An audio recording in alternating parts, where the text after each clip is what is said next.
É isso aí, pessoal. Estamos aqui na Estação do Oriente. Estamos aqui entregando sopa, café e etc. Ali estão os irmãos da nossa igreja. Aqui está minha esposa Sueli, que está aqui junto conosco.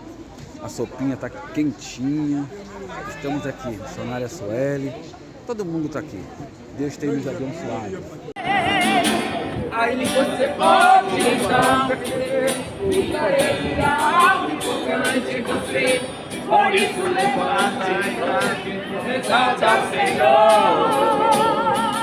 Você tem uma voz, se envolve você.